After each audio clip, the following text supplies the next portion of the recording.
Let's get rolling with Rolling Realms.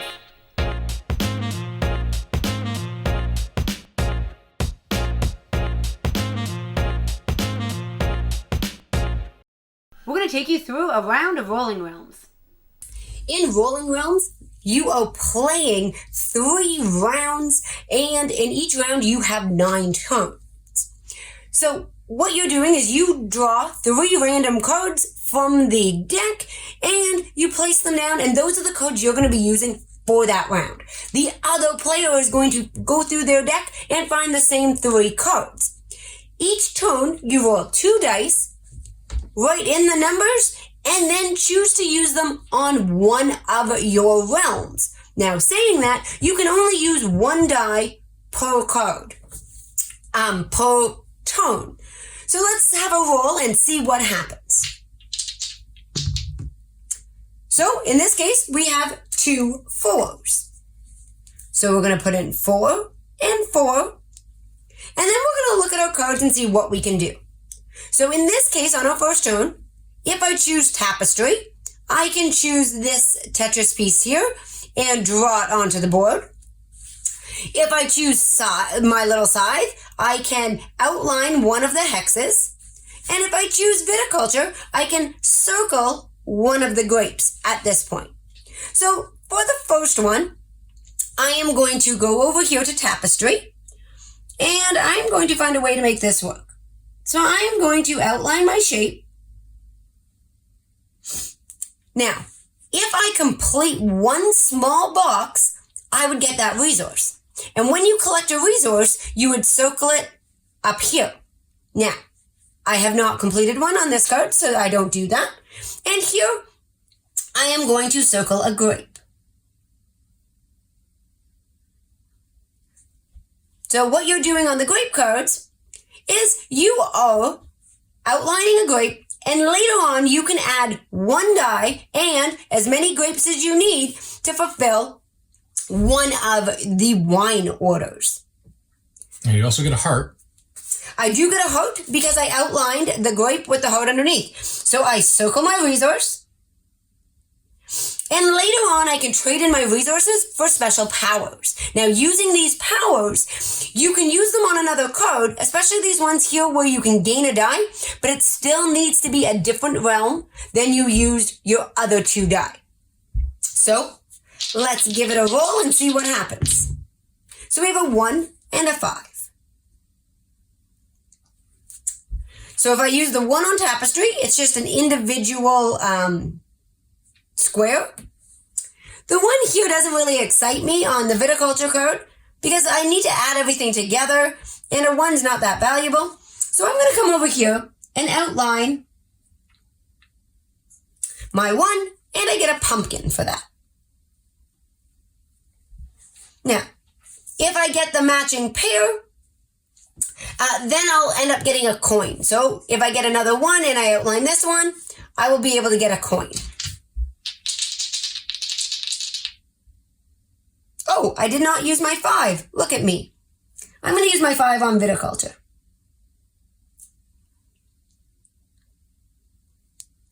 All right, now we're going to roll up for our 3rd turn. So we get a 2 and a 4. So, with my 2 and 4, the 4 fits perfectly on my Tapestry card. So I'm going to outline it here. Now, because I finished this square and this one, I'm going to get a coin and a heart.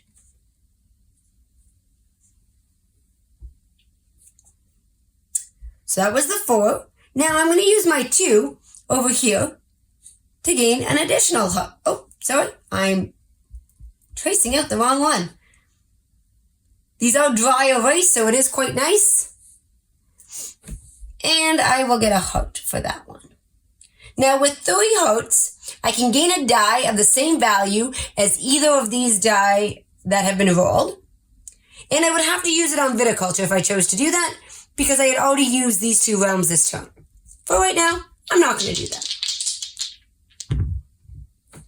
We have another 2 and 4. I think these dice like the number 4. So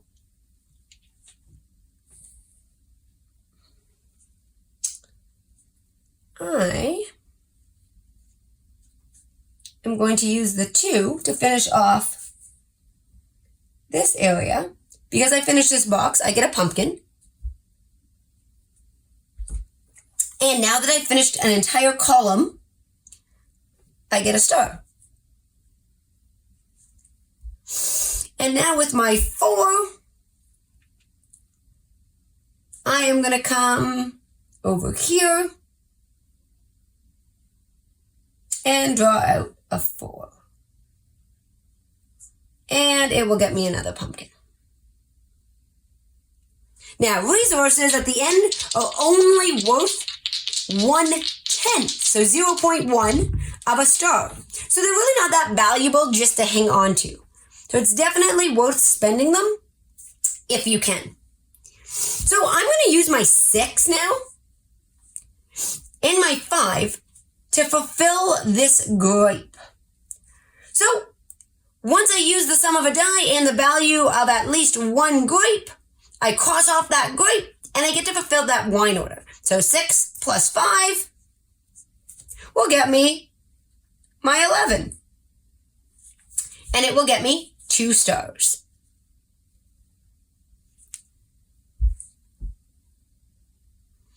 And my 2, I'm going to take right here, because it gets me a pumpkin. But now that I have a pair, I also get a coin. So I get a pumpkin up here and a coin. And I feel like it's a good time to start spending some resources. So I'm going to gain a die of the same value if I use 3 hearts. So I'm going to cross off 3 hearts. And I'm going to take the 6. Now I'm going to take the 6 right here and try to really fill up a good portion of my tapestry card. So I didn't fill any squares completely, but I really used up some of that space. Next up, we have another 4 and a 6.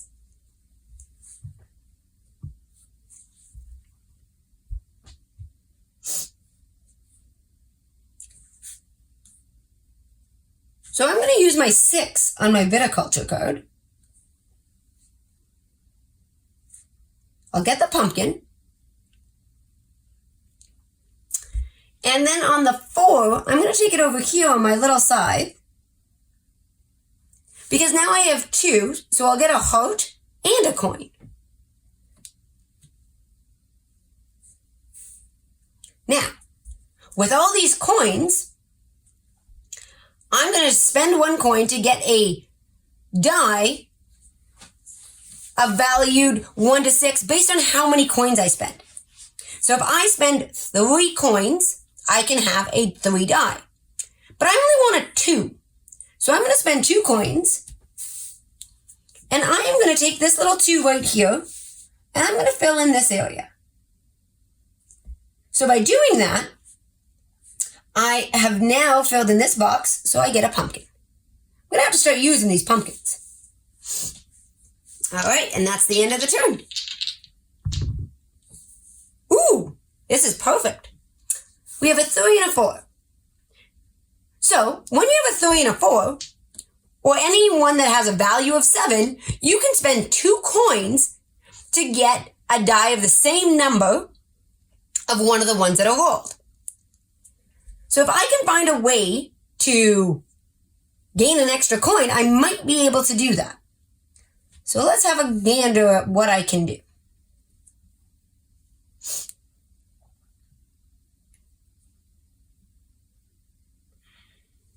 So I think I'm going to use the 4 here,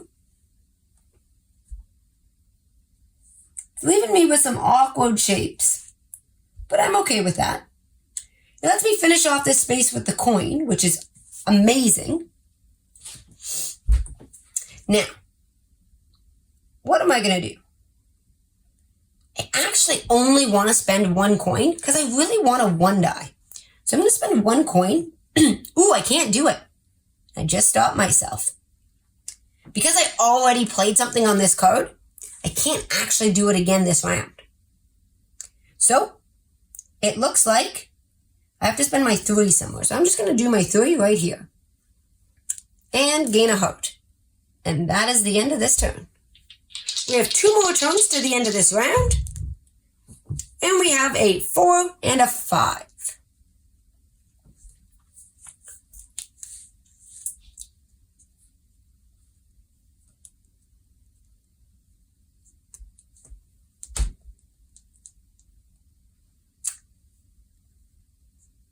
And I think I'm going to use my 4 in addition to my 4 and 6 grape.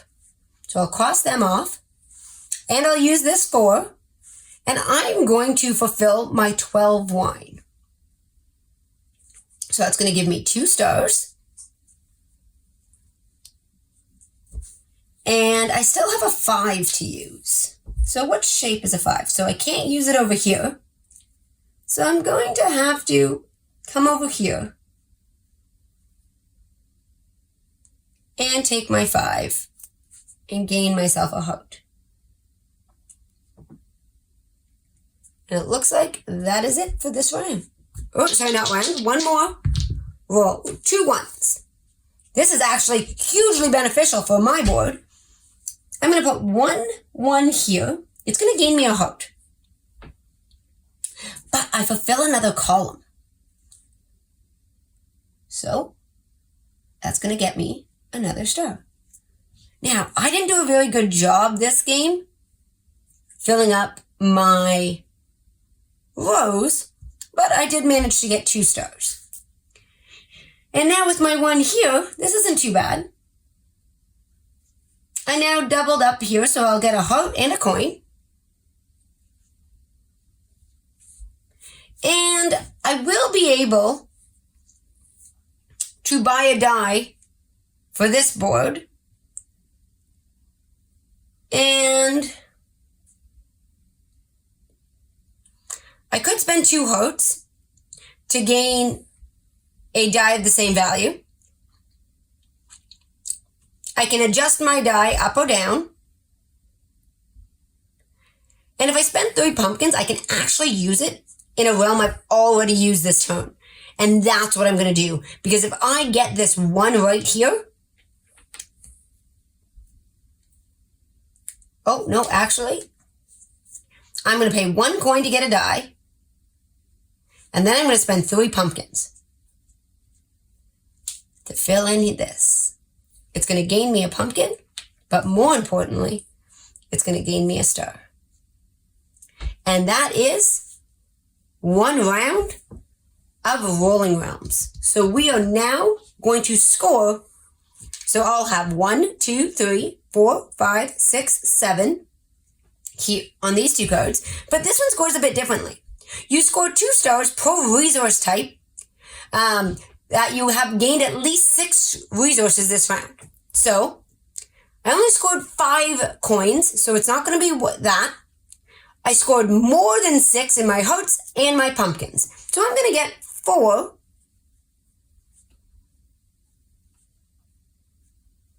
So overall, I'm going to have 11 points. Oh, and let's see if I have more than 10 leftover resources that I did not spend. So I have 1, 2, 3, 4, 5, 6, 7, 8, 9, 10, 11, 12, 13. So that actually gets me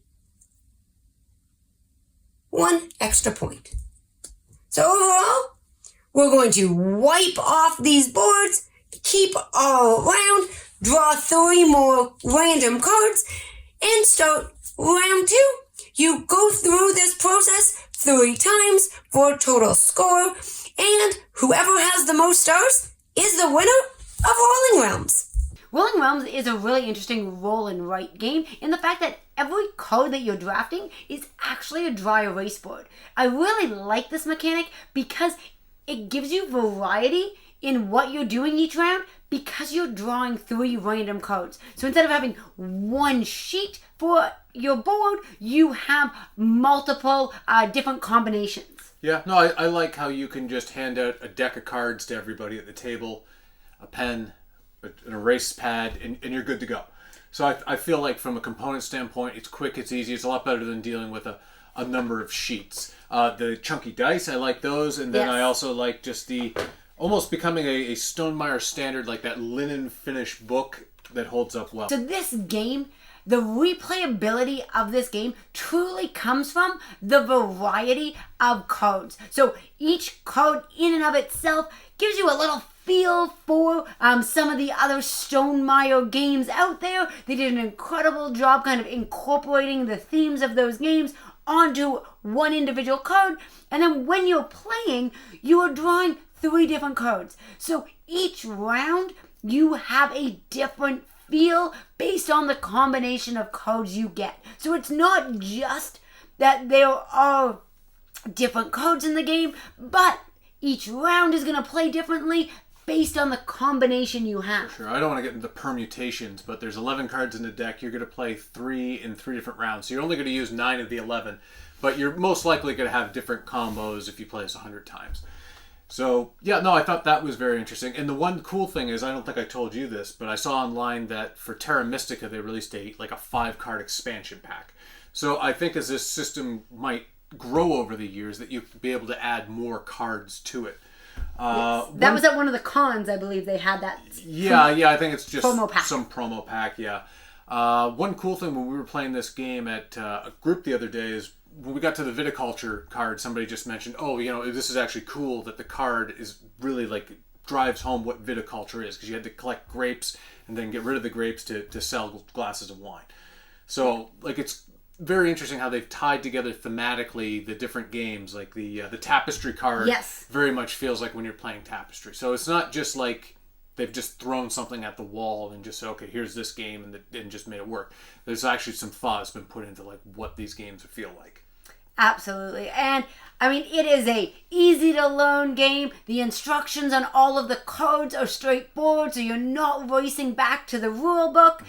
We literally taught it to a group of 6 players in about 5 minutes, and we're playing the first round. Every round took 3 or 4 minutes just to explain the new cards, and the game went smooth, fast, and everybody had a great time. Also, one neat thing about this game, in the rulebook it even states that awesome game to play if everybody has a copy, video conference, because only one person needs to roll those die, because everybody at the table is going to be using the same dice. So if you have a set of the cards, you can play from anywhere, and you can play with additional people if you have more boxes, because it's just based on every player having a set of the cards. So you have 2 games, you could, in theory, play with 12 players. So to me, the variability and flexibility of this game just give it so much oomph, the ease of play.